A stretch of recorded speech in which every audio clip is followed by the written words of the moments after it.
Tēnei te paia Kaleb Wiki ki te mahi pōtae. Tiki, Taane, he's got one.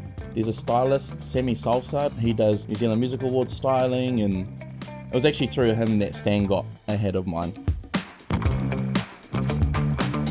I tīmata wiki tana pakihi pōtae a Doff Don I te taurua mano rua tekau mātahi. Ia ko ia ki te hanga pōtae, marunga a pai āhua. It was never hats at the start. I loved hats from a kid, but fashion as a whole was always something that I loved. I started 2 clothing brands prior to this that completely flopped. Like, nothing good came of it. Except for the experience of like dealing with manufacturers and suppliers and working with people as well.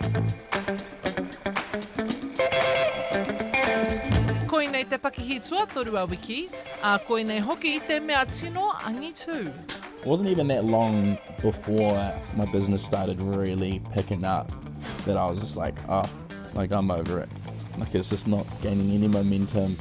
And I was like pretty much ready just to like leave it as it was and just do something else. And then it just all kicked off. Mine are unique because of the quality of the hats. There's not many hat makers in the world that do this level of quality, especially when it comes to custom made hats.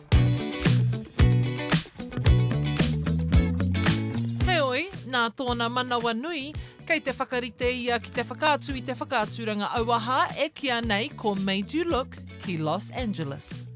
I have a big trip coming up with a group of creatives. We're going to Los Angeles, California. We've got a big showcase, fashion show, creative shows, singers, dancers, designers, influencers that are like just doing a bunch of creative stuff. Nā, ko te tūmana ko ia, karata mai ngā kai hoko hou. Who would I like to see wearing my hat? John Mayer. Yeah, John Mayer. I think I would love anyone to wear my hats, to be honest. Yeah. Ka haere ngā pōtae a wiki ki te ara Made You Look I Los Angeles I tēnei rāmere. Hora Kairangi Nicholas, Tahu News.